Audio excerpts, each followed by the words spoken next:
Ya, pertama D8 kan developing countries. Jadi salah satu agendanya adalah bagaimana pemberdayaan UMKM.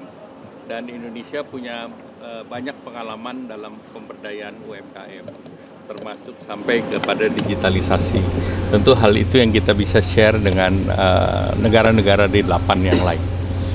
Untuk keketuaan Indonesia sendiri di 2026, apa yang kira-kira yang... Nanti kita akan rumuskan sesudah itu, sesudah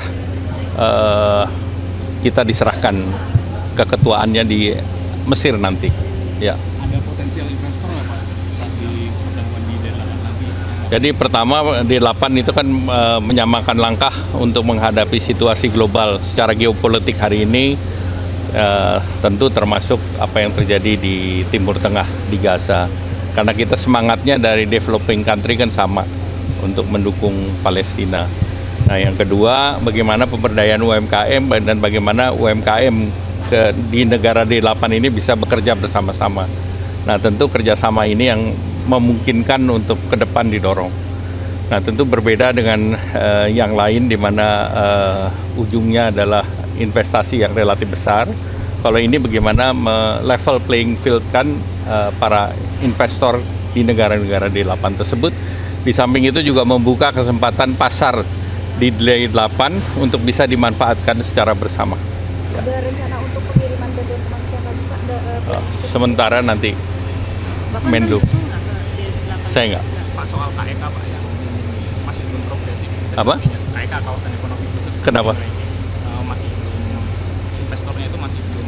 Ya, tergantung beberapa KEK yang progresnya baik, yang di Batang, yang di Kendal, di Gresik, kemudian di beberapa daerah, yang belum yang terkait dengan pariwisata.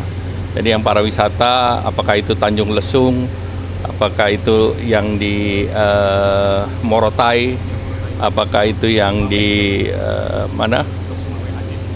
Kalau KEK Lok Semawe kan bukan buat pariwisata. Morotai yang buat pariwisata sama yang di Sulawesi Utara.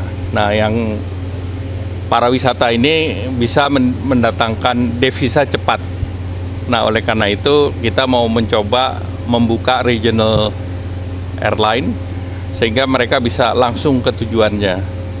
Nah, sebagai contoh ya Mandalika, kemudian juga Labuan Bajo kalau bencananya sudah selesai. Nah, ini akses pesawat langsungnya akan coba didorong sehingga dengan demikian pintu untuk menarik turis semakin besar. Ada upaya untuk mengubah insentif tertentu atau menambah? Dengan membuka jalur internasional itu kan insentif tersendiri. Yang penting jembatan udaranya dibuka. Untuk tenan ya Pak? Kalau tenan kan sekarang sudah punya paket sendiri-sendiri di masing-masing kawasan. Jadi Ya. konfirmasi ini Pak, yang belum progresif itu berapa investornya hanya di KEK sektor Yang masih kita perhatikan yang pariwisata. itu mengapa sih Pak? Ya balik, kalau nggak ada penerbangan bagaimana turis datang? Kalau dia harus ke Jakarta dulu, dari Jakarta baru ke katakanlah ke Mandalika, ke Labuan Bajo, harus ke Jakarta dulu baru Sulawesi Utara kan bolak-balik.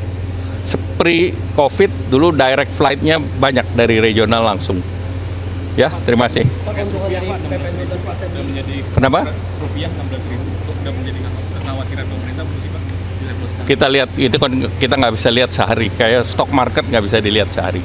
Tapi Nanti kita lihat. penyebabnya Nanti kita lihat. Pak, Ya. kan dari PPN 12% ditetapkan tahun depan apa sih Pak? Sedangkan kan ekonomi juga mengatakan udah kelas menengah sedangkan Ya, terima kasih. Ya, pertama PPN tahun depan yang menentukan adalah undang-undang. Dan undang-undang itu adalah hampir seluruh fraksi kecuali PKS. Jadi yang menentukan bukan pemerintah. Tetapi pemerintah kemarin sudah mengeluarkan paket insentif untuk memperkuat daya dorong daripada kelas menengah. Dan kemarin banyak insentif diberikan, termasuk misalnya listrik 50% untuk 2.200 VA atau watt ke bawah. Nah, itu penerima manfaatnya itu mendekati 81,4 juta atau 97% dari pelanggan listrik. Nah, itu sangat bisa menunjang daya konsumsi ke depan. Kemudian kemarin sudah diumumkan bahan pokok penting itu kan PPN-nya 0. Bahkan untuk komoditas yang banyak dipakai oleh UMKM dan masyarakat seperti tepung terigu, kemudian juga gula pasir, dan juga minyak kita yang dulunya minyak goreng, itu kan sekarang sudah jalan dengan PPN 11%. Nah, dia tidak naik. 1%-nya pemerintah yang tanggung. Kemudian sektor transportasi, kesehatan, pendidikan kan tidak dikenakan PPN. Tetapi sekarang dikenakan untuk mereka yang sekolah internasional. Sekolah internasional kan rata-rata di atas 70 juta per tahun. Kemudian juga untuk treatment di rumah sakit yang bayar sendiri dan relatif biayanya tinggi. Nah, itu semua dikenakan. Ya, terima kasih. Juga buat kendaraan listrik, Pak. Ini pertimbangannya seperti apa, Pak? Apalagi kan kendaraan Ya, pertama kan setuju net zero nggak? Setuju nggak?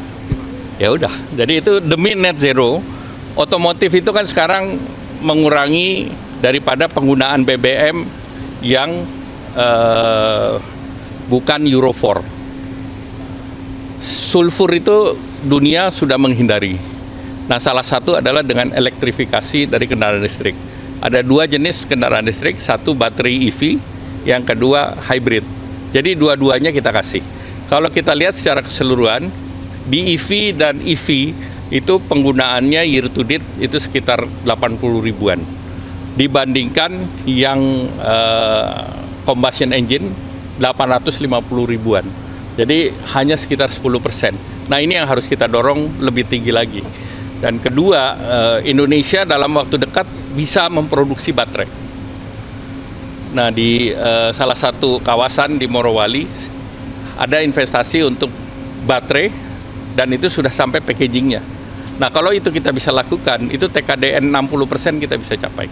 Jadi itu yang dijadikan target oleh pemerintah untuk mendorong menaikkan TKDN dan mendorong agar kendaraan elektrik ini diminati. Karena kalau yang namanya hybrid itu tanpa infrastruktur pun bisa jalan. Nah, kita juga akan minta kepada PLN yang mempersiapkan charging station itu untuk di setiap rest area itu harus disiapkan charging station. Ya, terima kasih. Terima kasih, Pak. Kalau kendaraan itu kebanyakan masih impor, kan? Ada yang udah produksi dalam negeri. Apakah PPN yang 11 yang tidak naik ini juga diberlakukan untuk yang impor? Jadi ada formulanya.